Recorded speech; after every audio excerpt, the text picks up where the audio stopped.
All right guys, welcome back to the channel. Today we're going to be getting started on this LML. Basically, I guess you could kind of call it a build. It is a 15 Duramax, and we are going to be doing head gaskets, head studs, and a fleece. Got it up there on the shelf. CP3 conversion kit while everything is apart. So to get started with, guys, we have pulled the wheel wells out. We're going to probably pull the steps, huh? You want to pull the steps on this one? We're going to pull the steps off and get our cab bolts undone. There's a ton of stuff under the hood we got to unhook. And then we have to basically roll the truck forward, lift it up with the lift. We're going to lift the cab off of the chassis of the truck, guys, and then roll the engine forward. And we can get our new heads installed. You can see we have those sitting over here. We also have a set of head studs we're going to be installing with the new heads. So there's those guys. And yeah. So this is a pretty labor-intensive process. It calls for about 35 hours to do this. And that is, you know, that's like the best of the best, how fast you can do it. It will take us a little bit longer than that, obviously, but we are gonna be installing some other parts as well. So without further ado, we're gonna get this truck rolled forward here and start getting everything unhooked. Mason's gonna sit there in that chair and just look pretty. All right, guys, and now we have it to the point where the cab is in the air. So this is where you can really start to tear into the engine and get these heads pulled off these things. It makes it a lot easier because you can just, as you guys can see, you can just stand here and be able to do all this. So today we're probably not going to do much more. Tomorrow have to mow, and then Tuesday we should have our head studs in. So then we will work on get up early in the morning and get the head swapped and be able to go right back together with everything. We are going to have to do a couple other small things while it is apart, but that's basically the gist of it. So we've got our OSB laid out here so that way we can organize all of our parts to take this thing, basically pull the top end off of it and go from there. So, all right guys, getting started on Tuesday morning. We had to mow yesterday, but we're getting started today on the Duramax. But before I can get started on that, I have the 06 pulled in, and I'm working on the it had a fuel leak, and the customer said that he couldn't tell where it's coming from. It would only happen when he drove it, and the reason why is because it had to make rail pressure for it to leak. So that told me it was somewhere on the rail. So what I did, guys, was brake cleaned everything down real good, and then you can either use a scanner or you can just unplug the fuel control actuator on the CP3, and it'll put max rail pressure to the injectors. And then that showed me that the number 4 line that he replaced, either he didn't get it seated correctly, wasn't tight enough, I don't know. I'm gonna pull it out, look at it, clean it up, and reinstall it. See if I can get the leak to stop, and then we will send this thing home. That's really all that was going on with it. Figured out. Now we're going to clear the codes, because I was unplugging the FCA, give it a good degrease underneath the truck, wash it off, and return it back to the customer. Look at me, sweating like a dog, and it is not even 10 a.m. Feels like Florida. I always say I want to move to Florida, but damn, I don't know if I could do it. Like, I say Indiana people are weak when it comes to this heat. All right, guys, we were just trucking along on this LML, and we've already got the passenger side head pulled off, and we did find that the passenger side gasket was definitely blown, and I'll show you guys where it was blown. So you guys can see I've already cleaned it up a little bit right here, but there's right on the tip of my finger, there's a line. And then this head bolt was completely full of carbon and junk, and that's where the gasket actually split, which you can see over here. So right there's where it split, and it was putting combustion into the coolant system, and it was eating a lot of coolant, and it was also blowing, like I said, hot exhaust gas into that head bolt hole. And I can't catch it. I think we caught this early enough on in this engine's lifetime that we're gonna be okay. All right, guys, we are mid head job, and we had to stop I bought the biggest air conditioner window unit they had at Walmart. It says this thing will do 700 square feet, and we are looking at 900 in here. But I have like an R30 rating, so I think this is gonna cool it down in here. So we were working on busting the window out real quick and permanently installing this. We're not gonna remove this, it's gonna stay in this window. And yeah, we're gonna see what it does. But like I said, this is a 14,000 BTU. And we really won't, I mean, it says $120 a year, but I don't think I'll see anything as far as increase on the electric bill because my girlfriend pays that. So as far as out of cost pocket, I'm not gonna spend any more money to have the shop AC. And yeah, so what do you think?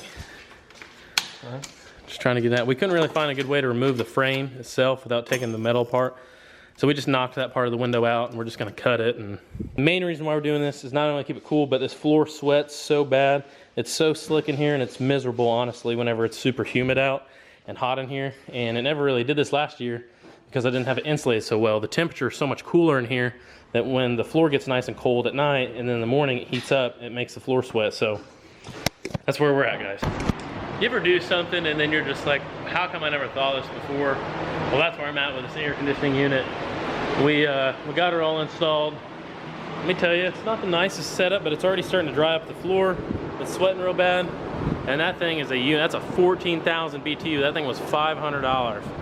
But it's Bluetooth and I can shut it off if I'm not home. It'll connect to my Wi-Fi. And to say I'm gonna come out here at 5 in the morning, well, I can get on my phone. Or I'm gonna come out here at 7 to start. I can get on my phone at 5, turn it on. It'll start cooling it down in here.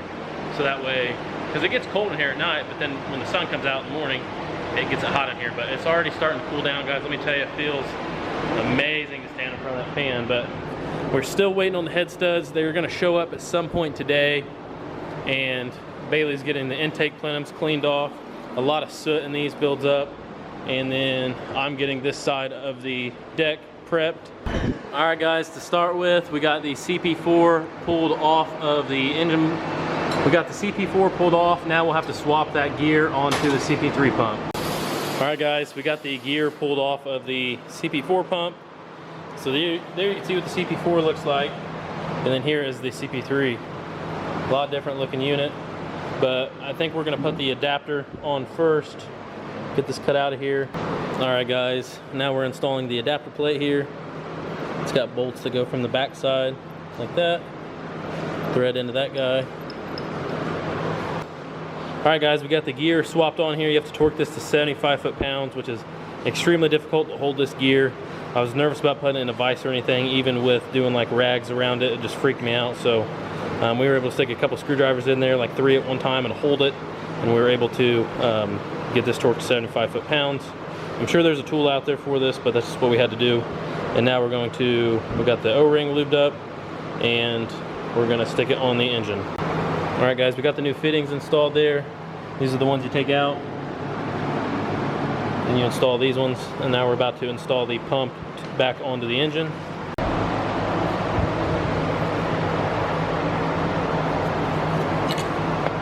All right, guys, the pump is installed. The next thing we're gonna do while the engine is in this state is put a water pump on it. A water pump on these trucks is a pretty big job, but if you have it tore down to this part, it's pretty easy. So we have a Merchant Automotive pump. I'm gonna get unboxed over here. Man, let me tell you guys, that AC is just rocking. But here we go, there's this guy. Merchant Automotive pump.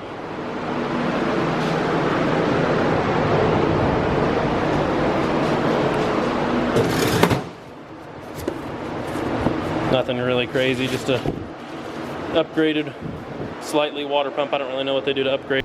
All right, guys, we're wrapping up the end of day 2. Unfortunately, the studs I tried out a new set of studs. These PBEs were the only ones I could get, and I only received about half of the contents that I was supposed to. So now we are in a lingo because this truck is supposed to be running and driving tomorrow, and studs won't even be able to ship till tomorrow. So that is a major dampener on this, and I really don't know what I'm going to do at this point, but I think O'Reilly's can get me a set, which will cost me and my customer more money because I don't get a deal through O'Reilly's, which sucks. But I mean, at the end of the day, the truck has to get finished. So yeah, that really does suck.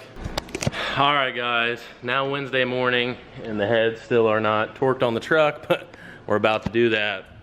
I was able to locate a set of ARPs here, finally.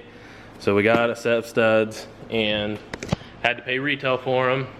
I couldn't even get them at my dealer cost because of, yeah, stuff was just packaged wrong. So it set me back multiple hours. But you know, I'm not gonna complain, guys. I'm gonna be positive. I got a set. It could be worse. It could have to wait. I got a set. It is what it is. Whatever. So now we're going to get the heads torqued.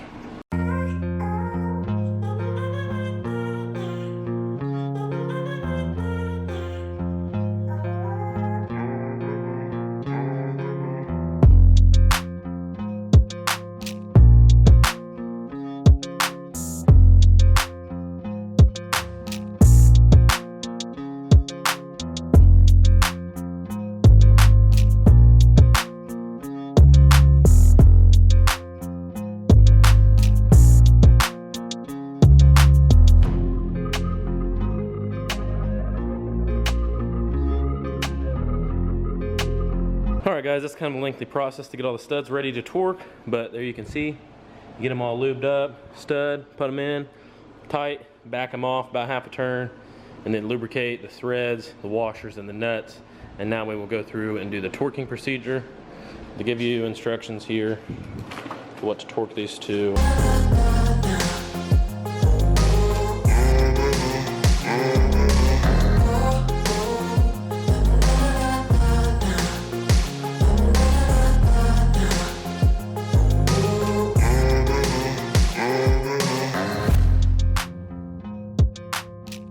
Alright guys, to set the valves, I usually print off the sheet from Merchant Automotive. They give a pretty good little chart here that shows you which valve to do where, and it's pretty easy to follow. So you basically do 2 TDCs, and you can do half of them on the first one and half of them on the second one on both banks.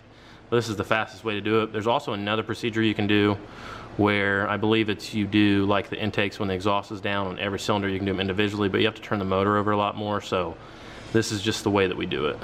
We use the Merchant Automotive. So I'll just print that out, take it with me over to the truck, set these valves. All right guys, valves are all set. And we got the valve covers cleaned up. That one's kind of drying on the trash can. This one here is ready to go. All cleaned up. Got to clean out the injector holes real good, make sure there's no debris or anything. Those build up a lot of carbon. All right guys, it is now mid-afternoon, and we are about to set the cab back down. Bailey's throwing some anti-seize on the cab bolts, so that way those guys do not get stuck in case the cab has to come off this thing again in its lifetime. And this is what everything looks like put back together. Up front there, just throwing some anti-seize on all those bolts. We went ahead and serviced the air dog, why it was easy to get to. Did new filters on that. And yeah, so we're just kind of, there's a lot of stuff you got to hook back up, obviously, tons of stuff, all this good funness, but we are in the process of just double checking everything, make sure everything looks good, and we will set the cab back down on the truck. All right guys, we got the truck running now. We're just gonna let it run for a little bit, build some heat, and we will do an oil change once the oil gets a little warm. Still has the old oil in it because all that debris and stuff falls down into the block, which is inevitable. And we will drain the oil out real quick, do a fresh oil change, and then we'll take the thing for a drive. All right guys, the truck is backed outside and running. We're just letting it warm up to cycle some of the coolant through. Once the thermostat opens, we know we have plenty of coolant, we will take it on a drive. All right guys, second test drive here. And then we're gonna drive to my buddy's shop that has an AC machine, because I do not have an AC machine yet, and we're gonna try and get this AC working. It doesn't have any Freon in it, so we're gonna do a vac test, see if it's leaking, where it's leaking, and then we will charge it up if it's not leaking and replace whatever parts it needs if it is leaking.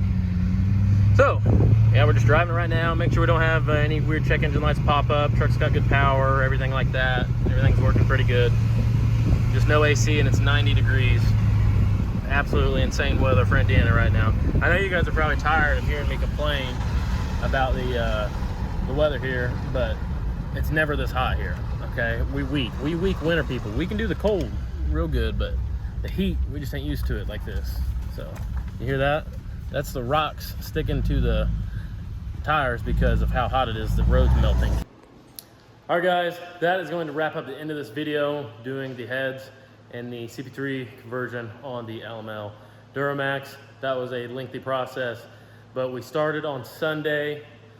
We pulled the cab, Monday, we didn't work on the truck at all. Tuesday, we worked on the truck, which was yesterday. We worked on the truck till about noon, and then we ran into the head stud issue.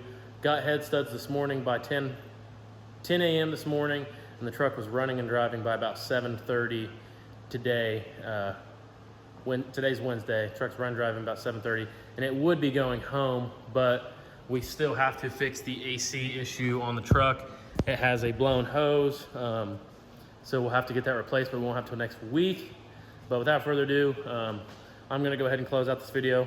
Be sure you guys like, subscribe.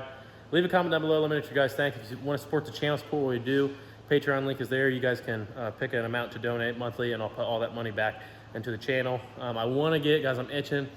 I always have a project in the background usually that we work on the channel, and my bus is done, and I don't really have a project right now, and I don't want to do anything too crazy to the fortune, so I'm starting to beat around the bush about getting a new project, something to build, but I don't know. I don't want to make any promises to you guys. I'll be straight up.